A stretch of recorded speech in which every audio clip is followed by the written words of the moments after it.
I built my first PC back in 2004, an Athlon 64 3200 Plus CPU, an MSI KAN Neo Platinum motherboard, and 1GB of Gale DDR400 memory. I don't really remember which graphics card I had at the time, but I think it was a PNY 6600 GT. Building the PC was a wonderful experience, but it technically wasn't my first rodeo when it came to delving into the world of computers and tinkering.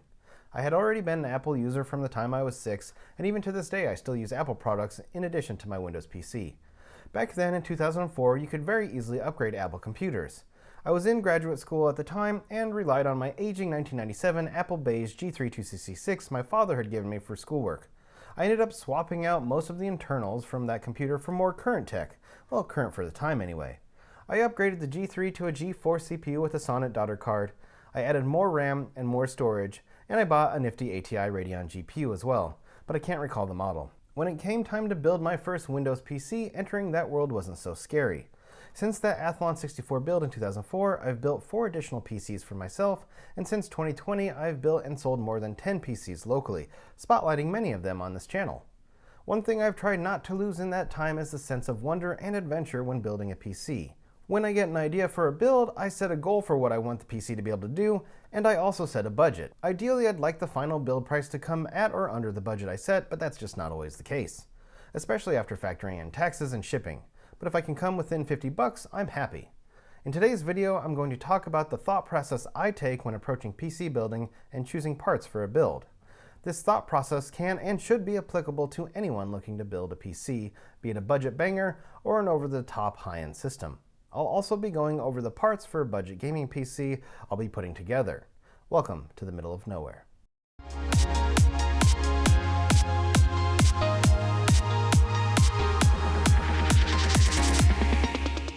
I'm not gonna lie, going down the rabbit hole of PC parts can be an overwhelming experience. I myself have done so much research on an item, I end up going into what I call shopping paralysis, where I don't buy anything because nothing fits the exact bill of what I need or want for the price I'm willing to pay. And that's the rub. Sometimes you have to make compromises. An item you want may not have every feature you're looking for, but if it has most of them and at a good price, then that's all right. Pull the trigger and buy it. Ultimately, there's just so much that goes into PC building, but you should strive to adhere to your budget or at least stay close to it.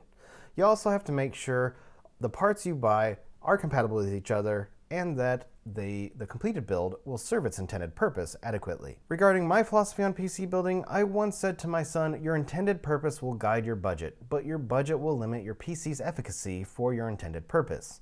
You're not going to build a video editing powerhouse with $700. That's just not in the cards. However, will a $700 build still be able to edit videos? Yes, but it won't be as fast or as efficient as something you build for double the cost, and the user experience may not be as good either. Going back to my Mac days, I could tell when my PowerBook G4 was getting long in the tooth simply by the number of times an icon would bounce on the bar before the program would finally load, and this did not make for a fun experience. Don't even get me started on the bad old days of having to wait 8 minutes or more to boot my Core 2 Quad PC with Vista installed on a platter hard drive versus the 12 to 24 seconds it takes to boot a PC on an SSD. My point here is there is a lot to learn about the parts you buy to make your PC. It's not as simple as buying cool looking or the least expensive parts. You have to take care to make sure everything works together when assembled and at the same time try to get the most bang for your buck without buying lower quality components. Luckily, there are many resources out there that can help you figure out which brands are the best in terms of quality and price, and which brands you should steer clear from. There are websites like PCPartPicker.com or Builds.gg, groups on Facebook and Reddit, and hopefully even me. The goal for this PC is to game at high to max settings with a resolution of 1080p while sticking to a budget of around $700.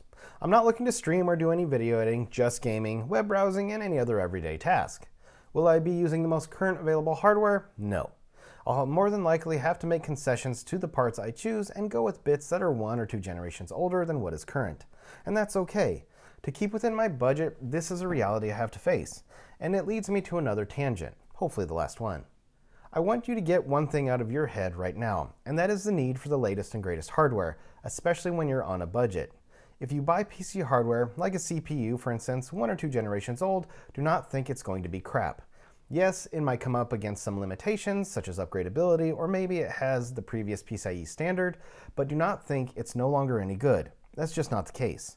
I saw a really good cartoon or meme that effectively said, just because your hardware is last generation doesn't mean it can no longer do the task it was already doing. It's just that maybe the newer generation of hardware does those same tasks a bit better. Essentially, you're not losing performance, you're just not gaining it. And this statement comes with a giant asterisk, as performance gains have been achieved through free BIOS, chipset firmware, and GPU driver updates. Alright, back on task. As I already said, the purpose of this build is to play games on high settings at 1080p for around $700. It goes without saying that sticking to such a tight budget means I'll have to make some sacrifices with regards to components and features.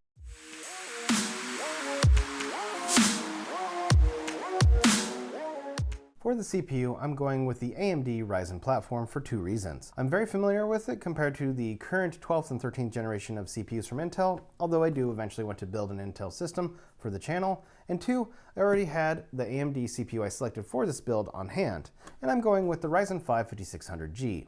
You can readily buy this CPU for around $128, but I've seen it for as low as $110. If you want a similarly priced CPU on the Intel side of things that also has 6 cores and 12 threads, you could buy the 10400F, which costs around $110. As the 10400F is now 3 generations old, I don't think I could wholeheartedly recommend it considering all the performance improvements of Intel's 12th and 13th gen CPUs. Having said that, the 10400F does perform similarly to the 5600G in 1080p gaming, so if you're an Intel diehard, consider giving that CPU a look. Going back to the 5600G, the G on the end means the CPU has integrated graphics, so you technically could use it to game with, but it won't necessarily be as great of a gaming experience as compared to having a dedicated graphics card. If gaming isn't your focus and a PC build like this would be more of an office PC, then by all means, save $200+ and stick with the integrated graphics. Other CPUs I considered for this build are the Ryzen 5 5600 and 5500. Neither of these CPUs have integrated graphics, so I would need a discrete GPU. All three CPUs have 6 cores and 12 threads, and all three use the AM4 socket, which is the slot the CPU fits in on a motherboard. So I have to make sure the motherboard I choose is also AM4 compatible. I'll go into more detail about motherboards and chipsets when talking about this component. The 5600G has a slightly faster base clock compared to the 5600 of 3.9 GHz versus 3.4 GHz, and both CPUs have the same 4.4 GHz boost clock. However, the 5600 wins out in the L3 cache department, where it has double the amount at 32 MB versus the 5500 and 5600G 16 MB. The 5600 also supports PCIe 4.0, whereas both the 5500 and 5600G only support PCIe 3.0. The increased L3 cache will give the 5600 the edge when it comes to gaming. The PCIe 4.0 factor will also affect the gaming experience, but not as much as one might think. But it's still something to be aware of when choosing this part. Additionally, PCIe 3.0 versus 4.0 can come into play with M.2 and NVMe storage devices, as the read and write speeds of PCIe 3.0 drives is slower than PCIe 4.0 drives. If you need fast read and write speeds for your storage, then you'll want a 5600 CPU over the 5500 or 5600G, but you'll also need to buy a B550 or X570 motherboard, as those have PCIe 4.0 slots for your graphics card and M.2 drives. The 5600 typically costs $139, which isn't too bad of an increase over the 5600G. By comparison, I've seen the 5500 priced anywhere from $98 to $109. As previously mentioned, the 5500 has the same 16 MB of L3 cache and PCIe 3.0 support as the 5600G, but it has slower base and boost clock speeds of 3.6 GHz and 4.2 GHz respectively. Honestly, any of these CPUs would make a good choice for a budget PC build. Suffice to say, you're probably cross-eyed at this point, so let me just simplify things for you. For a budget PC build like this one, set yourself a CPU budget of no more than $150. Look into 6-core and 12-thread CPUs at a minimum, as I feel these are the new mainstream CPU. While 4-core and 8-thread CPUs aren't terrible, I don't think they are the price-to-performance value kings they used to be just a few years ago. You can also get better informed about CPUs by doing additional research on the features a generation of CPUs has compared to previous generations of CPUs, or even models within the same generation. Also, look for improvements in instructions per clock, or IPC, from one generation to the next. Multi-core and single-core performance, power requirements, heat output, etc. Next up is the CPU cooler. In an effort to get informed about how well a CPU cooler can cool a CPU, you can start by finding your CPU's TDP or thermal design power, which will be in watts, and then if you're shopping for an aftermarket CPU cooler, find out what that TDP is the cooler can handle. The 5600G has a TDP of 65 watts, so any cooler you buy needs to be able to handle that TDP at a minimum. By the way, this is all at my understanding, and in the course of my research I found this is an older method of judging a CPU cooler's capabilities, so it may no longer be accurate. An easier method of research is to find a brand that has a good track record. Contact them and then ask which of their coolers will be best for your CPU. You may need to provide additional information about your build, such as your case's cooler compatibility and whether or not you're using 2 or 4 sticks of RAM. Another route to take is to read tech site and user reviews of coolers for your specific CPU or similar ones. If the cooler can cool something more powerful than the CPU you chose, then great. Personally, I'd recommend air coolers from Be Quiet, Noctua, Cooler Master, id Cooling, and Vetru. I've used products from all but Be Quiet and have had nothing but good temperatures. I recommend Be Quiet simply because it has a good track record and I've heard nothing but good things from users. For this build, I'll be sticking with the stock CPU cooler, which you can see here. The 5600 and 5500 CPUs also come with a cooler if you choose one of those CPUs. While not as quiet or effective as many third-party coolers, sticking with the stock CPU cooler is an effective way to save money that you can then put elsewhere in the build. If you're on a budget, strike all-in-one or AIO water coolers out of your mind right now, as most 240mm AIOs start at the $55 mark and they only go up from there. If you do want an aftermarket CPU cooler and intend to stick with air, there are good budget tower coolers out there such as id Cooling's SC914XT, ARGB, and the Vetru V5. Both coolers cost around $35, but I've seen them for as low as $27. I've also used both coolers with 6 and 8 core CPUs and they cool them very well while never getting too loud. I've no doubt either one could easily handle the heat coming from any of the 3 AMD CPUs I've mentioned. Additionally, both coolers use standard 120mm fans, so if the fan dies, you can easily replace it without replacing the entire cooler. id Cooling does have a $20 cooler, the SC214XT ARGB, that seems to be well regarded according to the user reviews. So if you're definitely going to get an aftermarket CPU cooler, maybe give that one a look in addition to the others I've mentioned. Besides cooling ability and cost, you're going to need to pay attention to the cooler height and RAM clearance for your tower coolers, and whether or not your case supports the radiator length if you're buying an AIO. What I mean by height is whether or not the cooler is taller when installed than the width of your case. If too tall, you won't be able to put the side panel on. So pay attention to both the dimensions of your case and the height of the CPU coolers you're looking at. When it comes to RAM clearance, some coolers are beefy and overhang the first and sometimes second RAM slots.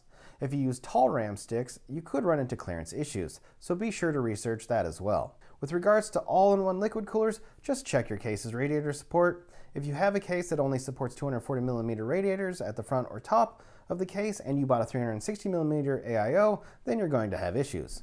Also, if positioned at the top, make sure the AIO isn't so close to the motherboard as to interfere with power delivery heat sinks. This is more of a case issue than an AIO one. Ultimately, the better your CPU cooler is at keeping your CPU temperatures down, the more performance you'll get out of your CPU. And if the CPU cooler can remain quiet while keeping temps in check, then all the better. One of the harder components to shop for, motherboards come in several sizes, can be feature-rich or feature-poor, and all come in with a wide range of prices. First off, make sure the motherboards you're looking at are compatible with your CPU.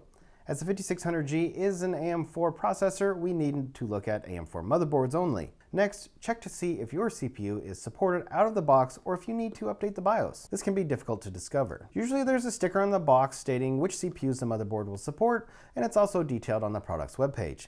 If you're still unsure and have already bought the motherboard, contact the manufacturer, provide your motherboard serial number, and see if they can tell you which BIOS version the board shipped with. I did this for an MSI motherboard I bought months ago when I wanted to pair it with the 5600X. Based on their response, I knew I had to update the BIOS to use the CPU. In my experience, the only motherboard maker to communicate the BIOS version on the board is ASRock. They put a little sticker on the BIOS chip. It's a small thing that is extremely helpful, and I commend ASRock for doing it. I wish other companies would follow suit. If your motherboard doesn't come with a BIOS that supports your CPU out of the box, you'll need to update it. And if you don't have a BIOS flash button on the motherboard, which lets you update it without a CPU or RAM installed, this can prove near impossible unless you have a spare CPU that is compatible lying around. If you end up suffering from BIOS incompatibility for your CPU and you don't have a BIOS flash button, contact the motherboard maker to see if they can help. Here's a list of things I ask when researching a motherboard for a build. What size is it? ITX, MATX, ATX, or EATX. Out of the four, ATX and MATX boards cost the least. I'm not going to go into the differences between the four sizes of motherboards, as that could be its own video, but most budget and mainstream PC builders choose MATX or ATX motherboards. The main differences between these two are that ATX motherboards are larger and usually have more PCI slots and a few more features the MATX version of the motherboard ditched to save on cost. What CPU does the motherboard support out of the box without BIOS update? Again, this information should be on the product site, but you can also find out which BIOS version brought support for additional CPUs on the motherboard support page. What RAM speeds does it support? Motherboards support a wide variety of RAM speeds, but make sure you get one that is compatible with the RAM kit you intend to or already have purchased. Is there a BIOS flash button? Should I need to update the BIOS so I can use my CPU? As previously stated, a motherboard with the BIOS flash button lets you update the BIOS without the CPU or RAM installed. You just have to plug in some power connectors from your power supply to power up the motherboard, install the BIOS on a USB thumb drive, and follow any other instructions. How's the rear I/O? Are there enough USB ports for all my peripherals? Are there any USB 3.2 Gen 2 or faster ports? Should I need to use some fast external storage? Is there a Type-C port? Are there enough rear audio ports for my needs? Does it have USB 2.0 and USB 3.2 Gen 1 headers? Is there a USB 3.2 Gen 1 or Gen 2 Type-C header? Type-C will only really matter if your case has an available Type-C port up front, and budget cases tend to skip this, or for expansion cards. How's the onboard sound? What codec does it use, and how many channels does it support? Is the Ethernet solution used a good one, or did the brand cheap out on something unreliable? Is it 1 gigabit or 2.5? How many fan headers are available, and are they 4-pin PWM? Is there a dedicated pump header to accommodate a pump's higher energy needs for custom water loop? How many M.2 slots are there, and at what speeds and sizes do they support? Is there onboard Wi-Fi and Bluetooth, and if so, what versions? Is it upgradable? Are there RGB and ARGB headers, and how many? Are there debug LEDs or a Q code reader to help with troubleshooting? What essential accessories are included with the motherboard, such as M.2 standoffs, SATA cables, screws, etc.? Does it come with a good manual? Do you get stickers? Because you gotta have stickers, right? Is the rear I/O shield integrated or separate? This is more of a preference thing, and you will pay more for an integrated shield. Arguably, one of the hardest things to research, does it have a decent power delivery according to reviewers, and does the power delivery have a heatsink to help keep the chokes and MOSFETs cool? What I'd suggest when researching this topic is to go to the motherboard's product page to find out what the marketing information is, then research for an article or video from a tech site or channel and see what they have to say. You're mostly looking to see if the power delivery can adequately support your CPU and whether or not the temps get out of control. The temps for the power delivery, that is. Finally, does the motherboard have the features you want and need at a decent cost, or is there another motherboard with more or similar features that are better implemented at the same price or cheaper? Don't buy something that has a lot of looks but no features. It's better to get a plain board like the MSI B550A Pro that is feature full than something flashy with no power delivery heatsinks or an anemic rear I/O. Regarding the motherboard I chose for this build, I decided to go with the B450 chipset motherboard instead of B550 because my CPU does not support PCIe 4.0. The motherboard I chose is the ASRock B450 Pro 4 R2.0. As with the CPU, I already had this motherboard on hand, so it was an easy choice. The Pro 4 is also very inexpensive at $89.99 if you can find it. It has ARGB headers too, something not readily available with lower-end B450 boards. I need at least one ARGB header because the case I bought for this build comes with ARGB fans, and I want to make use of their lighting capabilities. Had I bought a motherboard without an ARGB header, I wouldn't have been able to make use of the sliding feature, so as you can see, you have to be mindful of every part of your PC build and whether or not things will work. As an alternative, if my case didn't have ARGB fans or I didn't care about the lighting, I recommend the MSI B450A Pro Max as an alternative to the ASRock motherboard. It's readily available and is the same price as the ASRock Pro 4. It has a decent number of features, just no ARGB headers. If you're intending to go with the 5600 route and want to take advantage of the PCIe 4.0 lanes for the GPU and at least one storage device, then I suggest going with an affordable B550 motherboard. So what is this letter and number combo I keep saying? Well, that's the chipset identifier, and the chipset is the thing on the motherboard that communicates with all the connected components. It's the traffic controller between the CPU, GPU, RAM, storage, and peripherals, and manages the flow of data between all of these things. Most importantly, the chipset determines compatibility between all of the components as well. If any of the processors or memory cards don't communicate with the chipset, they can't send or receive information from the motherboard. So this is why it's so important to make sure your CPU, RAM storage devices, and other components are compatible with the motherboard you choose. Typically, there are 3 chipsets per CPU generation. With the Ryzen 5000 series of CPUs, the most current chipsets are the A520 chipset at the low end, B550 in the middle, and at the top end, X570.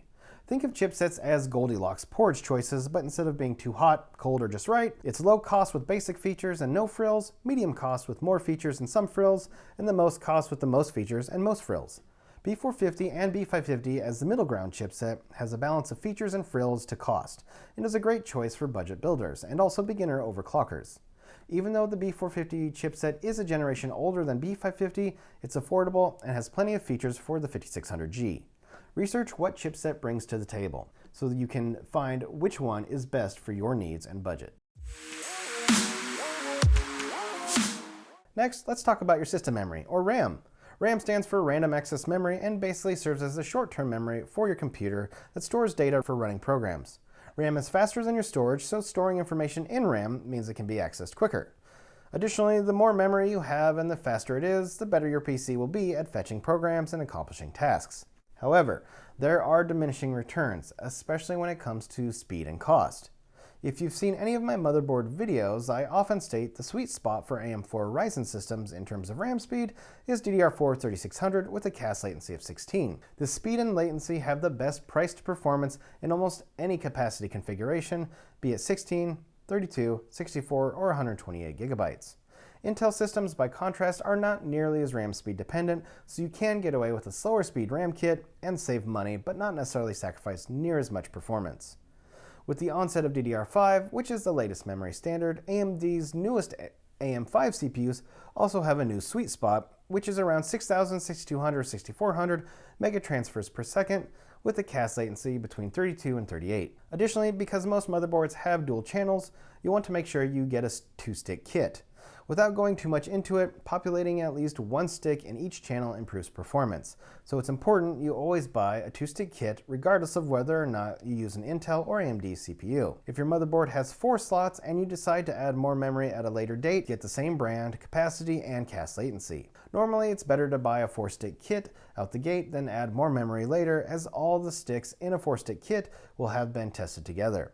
If you don't match your RAM, you can run the risk of compatibility issues. When it comes to capacity, I highly recommend going with 16 gigabytes at a minimum, even if you're making a budget PC. This capacity is affordable and will let you play nearly any game there is without issue, while also having some programs running in the background, such as a web browser, music player, or voice program. If you only have 8 gigabytes of RAM, you may run into performance issues. So I just cannot recommend that capacity, especially when 16 gigabyte kits are so inexpensive. If you have the money and want even more RAM, get a 32 gigabyte kit. If you're only gaming, you won't need more RAM than that really. But if you do 3D modeling, program compiling, video editing, photo manipulation, or anything else that gobbles up all the memory you can throw at it, then consider getting even more RAM. So what are some of those terms I've bandied about so far? DDR4 stands for double data rate, and the 4 is basically the generation or standard number. Current PCs use DDR4 and 5, with very few still using DDR3. With each new standard, speeds, capacities, and data transfer rate have increased. After DDR4 comes the transfer speed, and for this build, I'll be using 3600 speed memory. Normally, you'll see a megahertz sign after the number, but it's more accurate to say megatransfers per second instead of megahertz per second, as the latter is a measurement of frequency, and the former a measurement of data rate. Finally, you'll see another set of letters and numbers, and this refers to the CL or CAS latency of the RAM kit. So when you hear me say CL18, I mean the kit has a CAS latency of 18. Think of this as the number of cycles it takes for the RAM to output data by the CPU. So a lower number is better in this scenario. When looking at kits, you might also see a string of numbers connected by hyphens, but the CL number refers to the first. And the lower the first number is, the faster the RAM kit usually is overall. Faster kits with lower latency are also more expensive. It's a lot of information, I know, so let's look at the RAM kit I'll be using on this budget build. I'm using a 2-stick 16 gigabyte kit from the company Oloy. It's DDR4 3600 with a CAS latency of 18. And you can also find that information on the sticker placed on each stick. Once again, I chose this kit because I already had it on hand, but it's also super cheap with a current price of only $45. I've used Oloy before and have had zero compatibility issues or problems. If I want a RAM kit with the same speed and capacity, but a better cast latency of 16, I could pony up 10 more bucks and buy a Corsair LPX kit. Even though I'm not 100% sure how much I'd notice a difference in performance for the additional $10, if the budget allowed for it, I'd totally spend the extra money. Currently, there are three main types of storage to choose from for your PC build. You have the tried and true but also slow mechanical hard drive or HDD. They are available in 3.5-inch and 2.5-inch sizes. To transfer your data, they rely on moving parts such as a spinning platter and read-write head. They are also slower than solid-state drives or SSDs. Hard drives use the SATA interface for connection, and the most current standard is SATA 3, also known as SATA 6 gigabits per second. You'll often see an RPM number associated with the hard drive such as 7200 or 5400. The higher the RPMs, the faster the drive, and I don't recommend going with a drive that's slower than 7200 RPMs. The nice thing about mechanical drives is the cost per gigabyte is relatively low. For instance, my go-to hard drive is a 2TB Seagate Barracuda, and it has a price range of $36 to $50. At the $50 mark, this translates to roughly 2.5 cents per gigabyte. Spinning hard drives are great and an inexpensive way to store documents, images, and any other data that's not often needed or that doesn't require lots of speed. Solid-state drives or SSDs can be found mainly in two flavors, a 2.5-inch drive or as an M.2 drive. These can use the SATA or PCIe interface. 2.5-inch drives typically use SATA, while the M.2 drive can use either. Solid-state drives use chips to store your data rather than spinning platters. Their main benefit is a faster read and write speed, a smaller physical size, and durability, especially when it comes to drops. Even though a SATA SSD might use the same interface as a platter drive, it is still much faster, and your boot speeds will be reduced to seconds compared to several minutes, simply because there are no moving parts. The price to capacity does increase with SSDs. For instance, a Crucial MX 500 2TB 2.5-inch SATA drive costs $120, which is over double the cost of the Seagate drive I mentioned earlier, and has a per gigabyte cost of 5.7 cents. If you have the budget though, I'd go for a solid-state drive all day. Just be sure the SSD has a good read and write speeds for your needs, that it has a long life as solid-state drives do have a limited number of reads and writes, and that it has a DRAM cache. Cache-less drives are slower in nearly every aspect, and even their lifespan can be less than that of a drive with DRAM cache. An example of an SSD with cache is again the Crucial MX 500 series, or for an M.2 drive, the Silicon Power A80, which I'll be using for this PC build. Unfortunately, for some reason, it can be hard to discover whether or not an SSD has DRAM cache, and I don't know why. Companies treat it like it's a secret you have to suss out, and it's super annoying. Be a diligent consumer, read user reviews, and do other research to make sure the solid-state drive you want has a DRAM cache if you require or desire that feature. You can also contact the company and put them on the spot. In my opinion, not clearly stating whether or not a particular SSD model has a DRAM cache is anti-consumer, but I digress. Also, be aware drives with DRAM cache often cost more, but I feel it's worth the price. If you think you don't need an SSD with a DRAM cache, then save that money and buy a cache-less drive. Finally, we come to the M.2 form factor. As I previously stated, these drives can use the SATA or NVMe PCIe interface to communicate with your PC. The former is slower with a max throughput of 600 megabytes per second, which 2.5-inch SATA SSDs also have, while NVMe PCIe drives, depending on the PCIe standard, have a throughput of up to 7,400 megabytes per second. This will be even higher as we enter the age of PCIe 5.0. As with higher capacities, you'll pay extra for that speed increase. Currently, there are PCIe 3.0 and 4.0 NVMe PCIe drives, with PCIe 5.0 on the horizon. As the motherboard I'm using doesn't have any PCIe 4.0 slots, and the CPU doesn't support PCIe 4.0 either, I bought a PCIe 3.0 drive.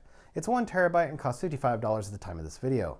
I could get a second one for the second M.2 slot and still pay $10 less than one 2 terabyte Crucial 2.5-inch SSD. So if I need more storage, that would be probably the path I take.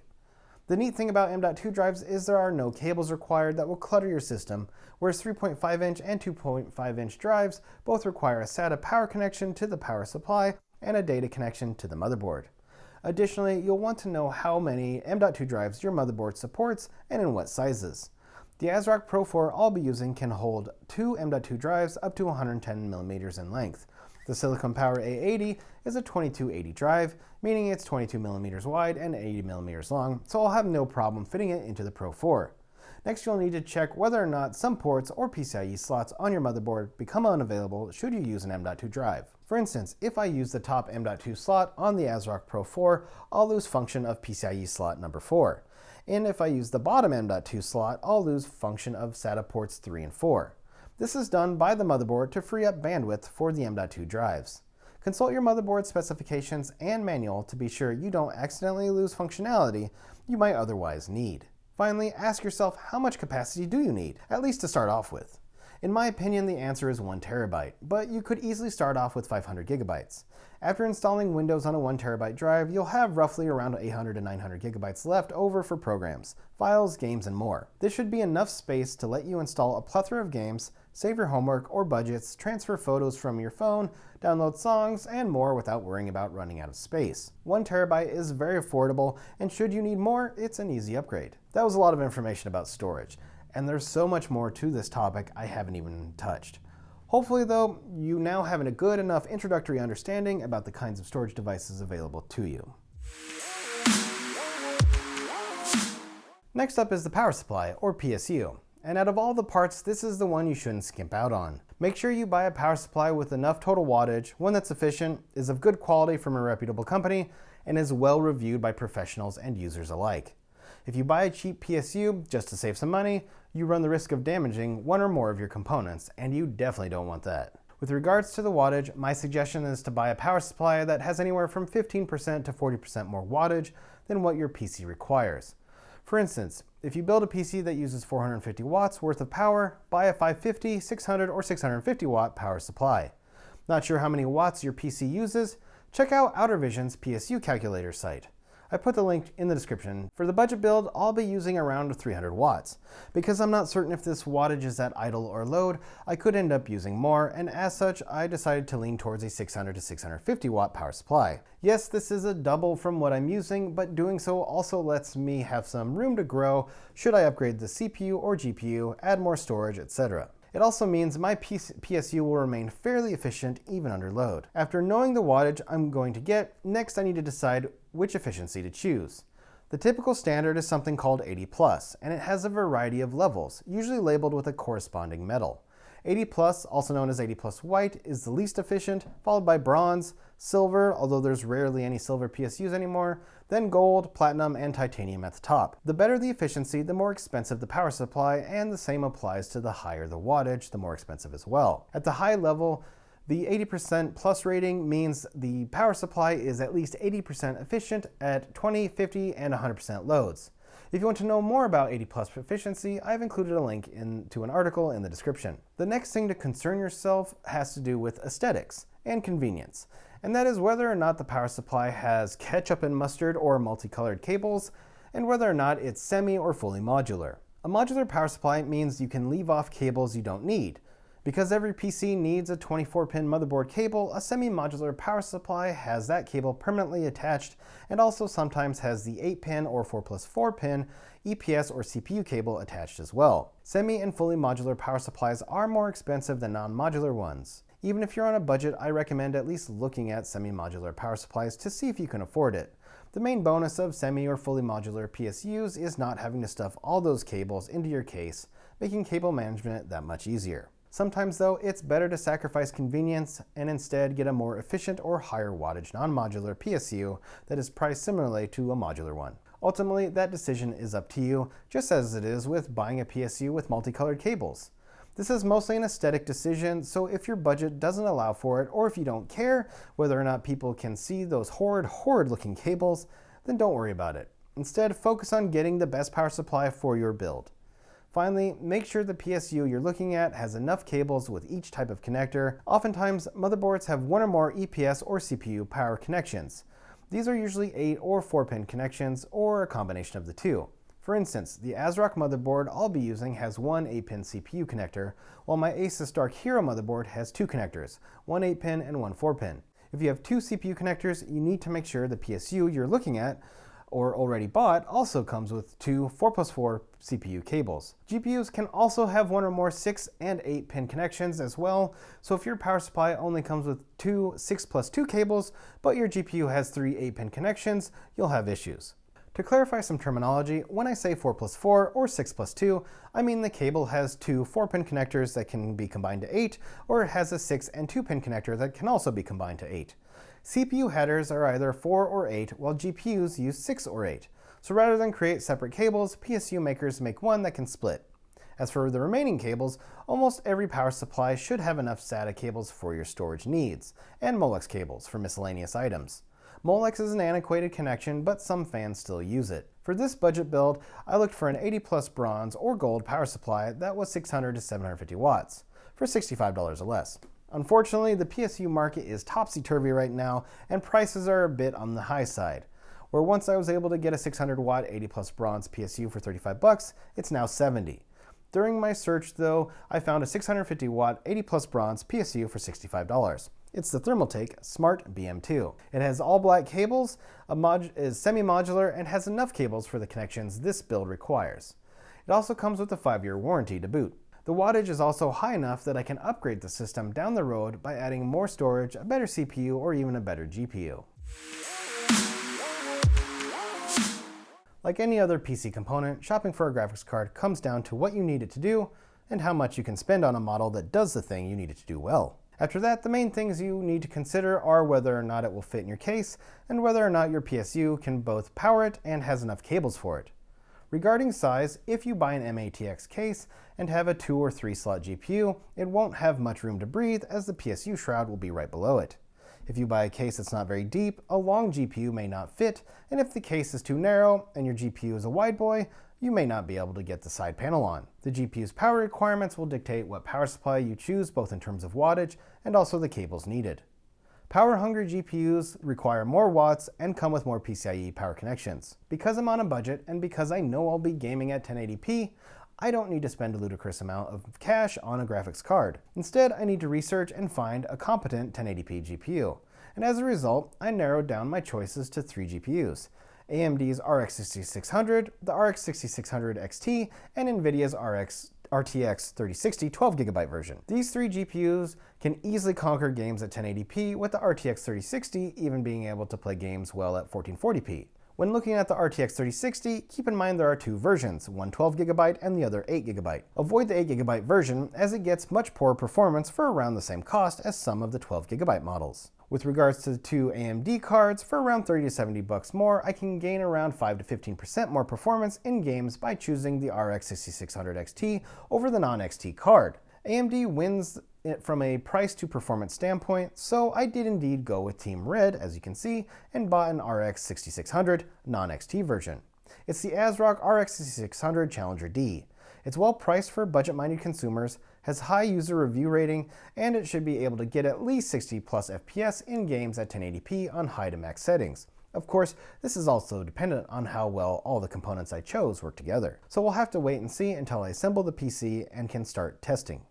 Other than dimensions, power consumption, power connections, and price, the only other things to be concerned with when researching GPUs are the PCIe standard it uses and how many PCIe lanes the GPU can utilize. If a GPU you're looking at doesn't use 16 lanes, don't even consider it. You'll lose more performance if your GPU has fewer lanes to work with than if it's using the previous PCIe standard. Most current generation GPUs use PCIe 4.0 standard. Each successive PCIe generation means doubling above bandwidth. However, as GPUs have never fully saturated the PCIe protocol, this isn't as much of a factor as people might think.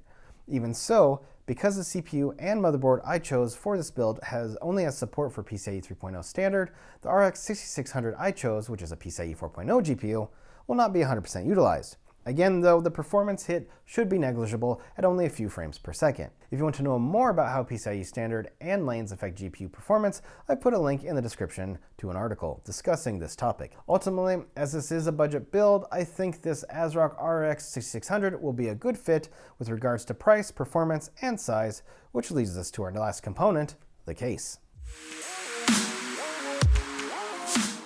Choosing a chassis for your PC can be one of the most difficult decisions.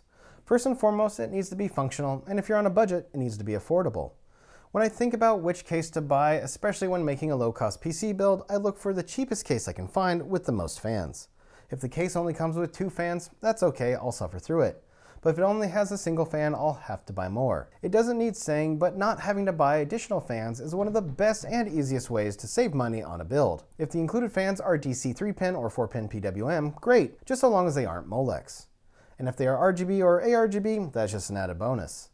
After that, I like to see if the case has enough storage options. Being able to accommodate at least 2 2.5-inch drives and 1 3.5-inch drive is good, but being able to hold 2 of each is even better.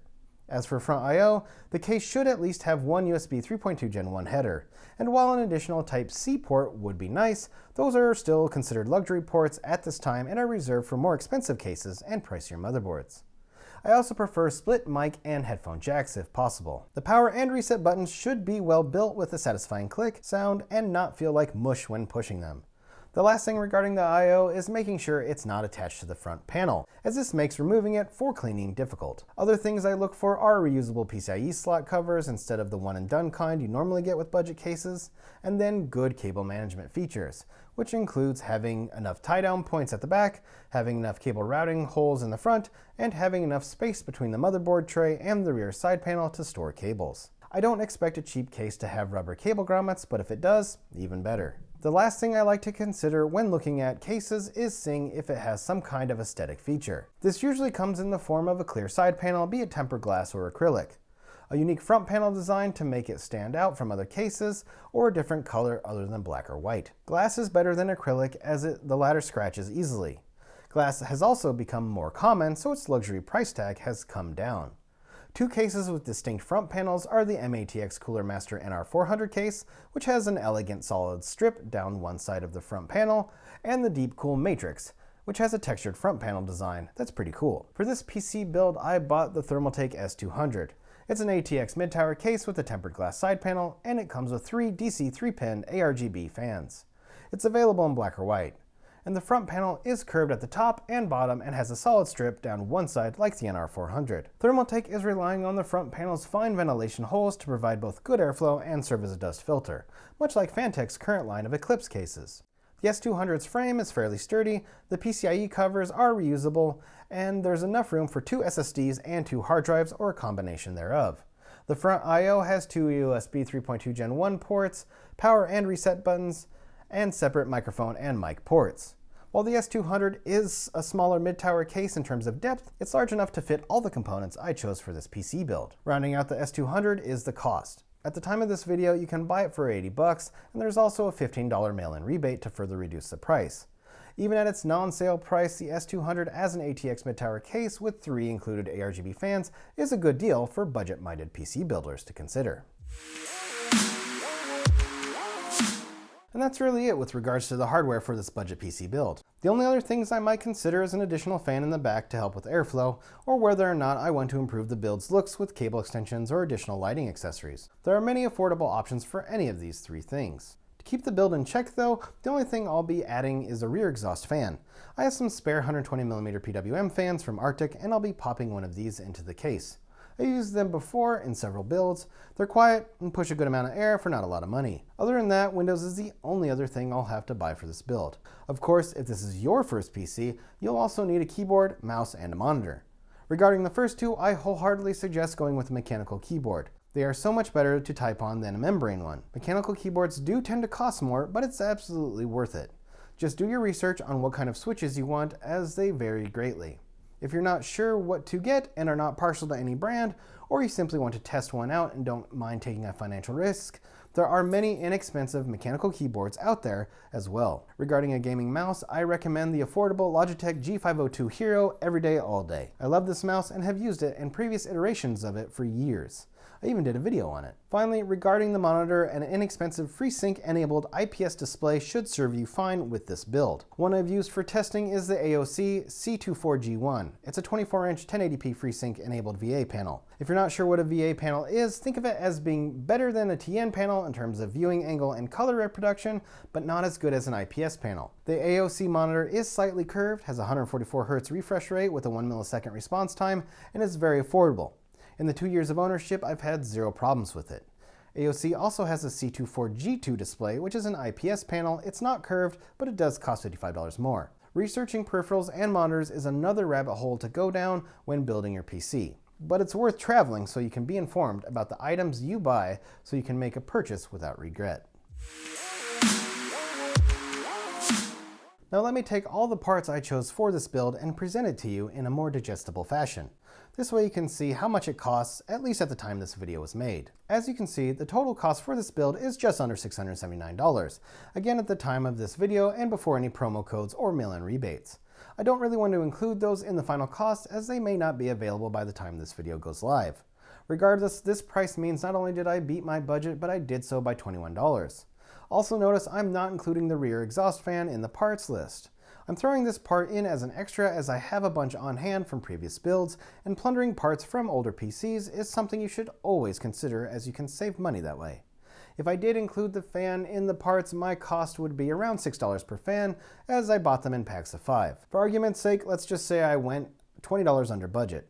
What does this mean? Well, I now have options and can make some upgrades. I can upgrade the CPU to the 5600 and the RAM to a lower latency kit for $10 total, or I can upgrade to a very basic B550 motherboard. If I take the rebates and promo codes into account, I could possibly do all three. Or I could upgrade the GPU to an RX 6600 XT. If I don't include the extra savings, I'd need to save an extra $20 before I'd be able to upgrade that GPU. My point being, with the money saved, I now have options. Or because taxes exist and we don't get final prices presented to us in the US like in other countries, I can take the money not spent and put it towards the tax and shipping costs for this build. Ultimately, this sub $700 build can be made more current and even more powerful for anywhere from $40 to $150, and that's pretty awesome. All right, I've just spent an awful lot of time on various parts that go into a PC. And also what I, and by extension you, should think about when choosing those parts. Like I said at the beginning, your purpose will determine your budget, but your budget will limit how well you can achieve your purpose, so you might have to make concessions. That or simply wait and save more money if you're able. Ultimately, you need to stick to your budget and make sure all the parts you choose work together. Researching online, going to various tech websites, and joining PC-oriented social media communities will help you get informed and empower you to build the best PC you can afford. And that's going to do it for this video. Get subscribed for part 2 where I'll be doing a full how-to guide on assembling the PC using the parts I've gone over in today's video. I hope I've provided you with some insight into the steps I take when considering parts for a new PC. If you liked the video or found it helpful, please leave a like. Definitely leave any questions or comments you have down below. You can show your support for the channel by getting subscribed, and don't forget to turn on notifications so you don't miss out on any future content, especially part 2 of this series. Thanks for watching, everybody. I'm Seth, and I'll see you next time in the middle of nowhere.